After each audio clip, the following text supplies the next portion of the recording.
Assalamualaikum warahmatullahi wabarakatuh. Di sini saya selaku instruktur program pendidikan kecakapan kerja di bidang akuntansi di LKPBIC. Saya akan menjelaskan materi tentang administrasi penjualan yang sifatnya yakni pihak-pihak yang terlibat dalam pengelolaan penjualan.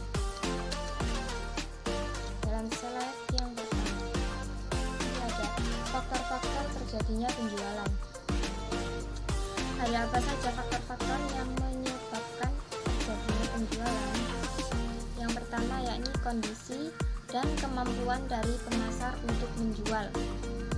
Transaksi jual beli ini merupakan pemindahan hak milik secara komersial terhadap barang dan jasa, namun pada prinsipnya dapat melibatkan dua pihak, yaitu pihak penjual sebagai pihak pertama dan pihak pembeli sebagai pihak kedua.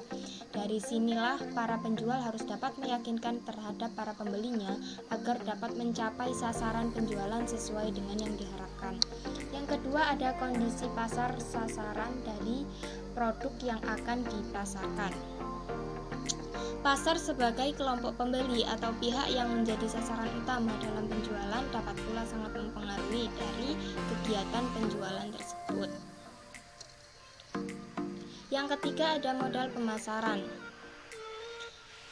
Modal pemasaran ini akan jauh lebih sulit bagi para penjual untuk menjual barangnya apabila barang yang dijual tersebut sama sekali belum dikenal oleh para pembeli, atau apabila lokasi dari para pembeli itu sangat amat jauh dari tempat penjualan kita. Seperti para penjual harus memperkenalkan terlebih dahulu atau membawa sampel barangnya ke tempat para pembeli. Untuk dapat melaksanakan maksud tersebut, maka diperlukan adanya suatu saran serta usaha tersebut seperti halnya alat transportasi, tempat peraga baik yang berada di luar maupun di dalam perusahaan, usaha promosi dan lain sebagainya. Semua ini hanya dapat dilakukan apabila para penjual telah memiliki sejumlah modal yang diperlukan oleh perusahaan. Yang keempat yakni kondisi organisasi perusahaan. Para perusahaan besar biasanya masalah penjualan ini akan ditangani oleh bagian penjualan itu sendiri yang dipegang oleh orang-orang tertentu atau orang yang sudah ahli dalam bidang penjualan.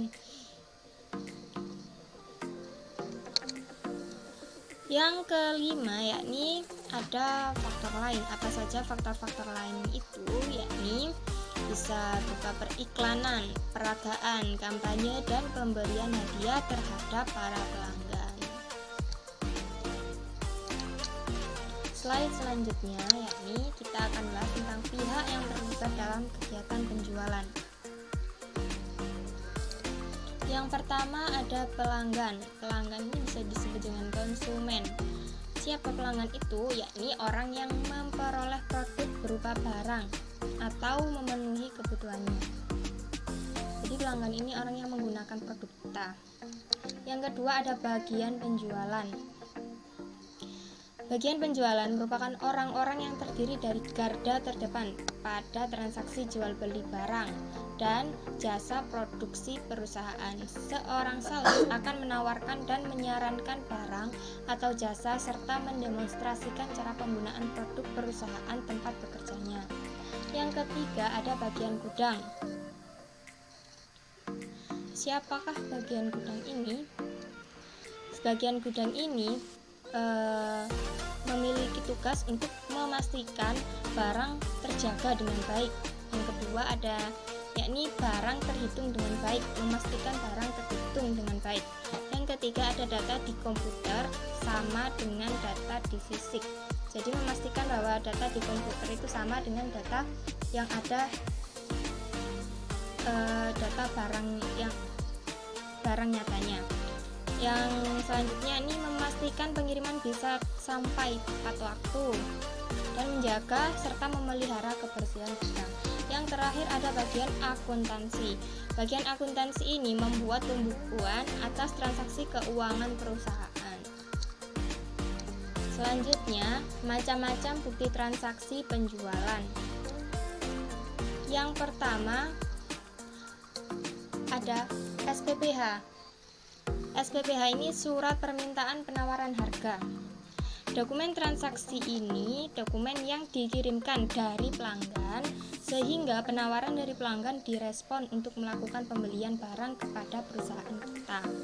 Yang kedua ada SPH atau surat penawaran harga. Dokumen transaksi ini dibuat oleh kita sebagai perusahaan yang menawarkan barang kepada konsumen. Yang ketiga ada SP atau surat pesanan. Dokumen ini digunakan untuk memesan barang. Digunakan oleh siapa? Digunakan oleh pelanggan atau konsumen sebagai bentuk berapa banyaknya dan nominal barang yang mereka pesan. Yang keempat ada faktur. Dokumen transaksi ini digunakan untuk tanda jadi penjualan barang dan siap dikirimkan kepada pelanggan atau konsumen. Dan yang terakhir ada surat jalan. Dokumen transaksi yang digunakan untuk mengirimkan suatu barang guna dalam perjalanan mengirimkan barang kepada pelanggan atau konsumen. Mungkin hanya itu yang dapat saya sampaikan selaku instruktur. Apabila kalian ada yang masih belum difahami, silakan bertanya via WA.